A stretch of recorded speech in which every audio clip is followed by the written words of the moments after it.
जब पूरी ये कमेटी यहाँ पर आई थी दिल्ली से, तो उस वक्त हम तीनों ने ताज होटल के अंदर ये कानून लाए थे, उसके खिलाफ हम लोगों ने विरोध किया था कि जो कानून बनाया है सरकार ने, इसका हम विरोध करते हैं। और आज भी वक्फ की जब भी मीटिंग होती है, तो ये वक्फ की मीटिंग के अंदर हम तीनों लोग ये बात जब भी होती है तो इसका विरोध करते हैं। काफी एडवोकेट साहब इकबाल भाई ने बताया और से बहुत से लोगों ने बताया कि कानून आया है, ये किस लिए आया है और किसके लिए आया है, ये हम सब अच्छी तरह से जानते हैं। એ વાત છે કે ચલો આજે નહીં કાલે નહીં પણ મોડા આપણે જાગ્યા તો ખરા, જે કામ માટે આપણે ભેગા થવું જોઈતું હતું, જે વર્ષોથી આપણે કરવું હતું, એ તાહિરભાઈ હકીમને એવા લોકો છે, આપણા કોમના બાસિંદાઓ છે, અલ્લાહના બિલકુલ બંદાઓ છે, જે એક મગજમાં ધૂળ લઈ નીકળ્યા છે ખિદમત કરવા માટે કે ભાઈ કોમ સમાજ કોઈ આડાવડા રસ્તે જતો હોય તો આપણે એમને પાછા લાવીએ। અને એના અનુસંધાને એટલા માટે આ વાત કરું છું કે જ્યારે ગુજરાતમાં વકફ બોર્ડનું નિર્માણ નહોતું, ડિસ્ક્વોલિફાઈ થયેલું બોર્ડ હતું, ત્યારે ભાઈ તાહિરભાઈ હકીમ અને એમની ટીમ ઇકબાલભાઈ સહિતના લોકોએ ગુજરાત હાઈકોર્ટમાં પિટિશન કરી અને એ પિટિશનના અનુસંધાને વકફ બોર્ડનું ગુજરાત સરકારે તાત્કાલિક ગઠન કરવું પડ્યું। અને એ ગઠન થયા પછી જેટલા આટલા વર્ષોમાં અત્યારે લગભગ ગુજરાત વકફ બોર્ડમાં 15 થી 17,000 ટ્રસ્ટ છે। और जब बोर्ड का इस्तेकाम उन्होंने देखा कि ये किसी भी हालत में मानने वाले नहीं है, फिर उन्होंने कहा कि 99 लोगों को लेकर आप आइए, थप्पा लगा के लाइए 1 2 3 4 5, यानी इस तरह का हो जाएगा खेज अंदाज कि 99 लोगों को आप लेकर आइए, जंतर मंतर में बैठिए और आप वहां प्रोटेस्ट करके चले जाइए। तो लेकिन फिर भी बहरहाल बोर्ड ने वो प्रोटेस्ट भी किया और गुजरात से भी कुछ लोग उसमें शामिल थे। ये तमाम चीजें हैं जो प्रोटेस्ट के अंदाज में बोर्ड करना चाहता है कि प्रोटेस्ट होना चाहिए, ताकि हुकूमत को ये लगे कि मुसलमान इस कानून को मान नहीं लिया है। मुसलमान कवानीन बनते हैं, जैसे हमारे एडवोकेट साहब ने कहा कि उस पर अमल करने को तैयार है, लेकिन जो कवानीन उसके दीन और मजहब में बराह रास्त वो मुदाखलत करता है, हम उसको मानने को तैयार नहीं है। ये हमको बार बार आके रोड पर मुजाहिरे के अंदाज में बताना पड़ेगा, इसलिए तमाम रास्ते अपनाए गए हैं। और इसीलिए एंट्री ऑर्डर आने के पहले ये कहा गया था कि हमें उम्मीद पोर्टल पर रजिस्ट्रेशन नहीं करना है, क्योंकि जैसे हम रजिस्ट्रेशन करना शुरू कर देते तो ये कोर्ट में भी साबित हो जाता कि मुसलमान तो मान गए, ये भी कुछ लोग हैं जो इसको इशू बनाए हुए हैं। लेकिन ये हमको ये मुजाहिरे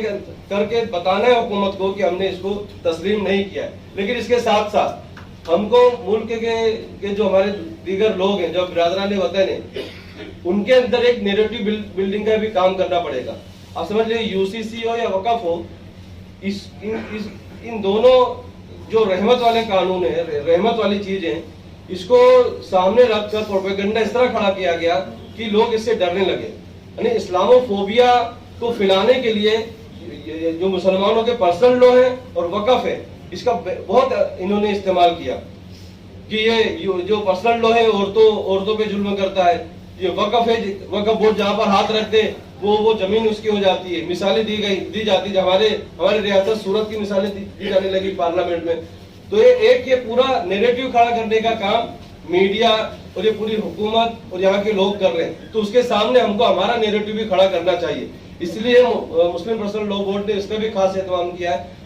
कि हम एक नैरेटिव खड़ा करें और लोगों को बताएं कि कैसे रहमत वाले कानून हैं। हजरत ने जब कहा कि ताहिर भाई आप गुजरात में इसका करिए, तो मैंने मुफ्ती अहमद देवला साहब से बात करके हमने कहा गुजरात में करते हैं और हमने ये तय किया कि हम यहाँ करेंगे। तो ये प्रोग्राम इसलिए है,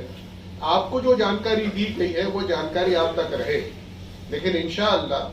अहमदाबाद के अंदर आज से हम लोग हमारे अहमदाबाद सुन्नी वक्फ कमेटी के जो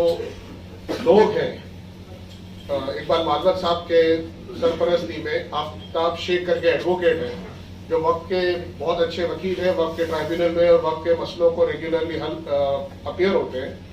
और उन्होंने अहमदाबाद सुन्नी वक्फ कमेटी की भी, जैसे इकबाल मालवत साहब ने बताया कि आधे से ज्यादा प्रॉपर्टीज अपलोड कर चुके हैं रजिस्ट्रेशन के वो पोर्टल पर, तो वो उनके सरपरस्ती में उनके साथ दूसरे यूसुफ मंसूरी साहब एडवोकेट हैं, कासिम मालवत एडवोकेट हैं और उनके दूसरे साथी हैं, और मेरे ऑफिस के 2-3 स्टाफ हैं। हम लोग सब आपको हेल्प प्रोवाइड करेंगे। आपको अगर आप चाहते हो, आपके डॉक्यूमेंट्स अगर आपके पास है तो लेकर हमको प्रोवाइड करो, हमारे पास लेकर आओ या हम तक पहुंचाओ। हम उस डॉक्यूमेंट में क्या कमी पेशी है उसको देखकर उसको हल करेंगे, किस में ये और चाहिए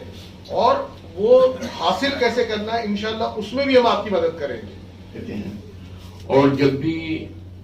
all India Muslim personal law board की लीगल टीम बैठती है ऑनलाइन या ऑफलाइन,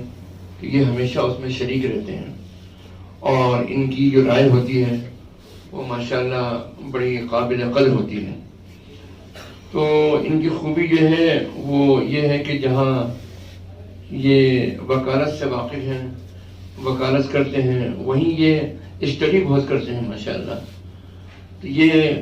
मेरा दिल चाहा कि मैं इनके मुताल्लिक़ भी कुछ कहूँ।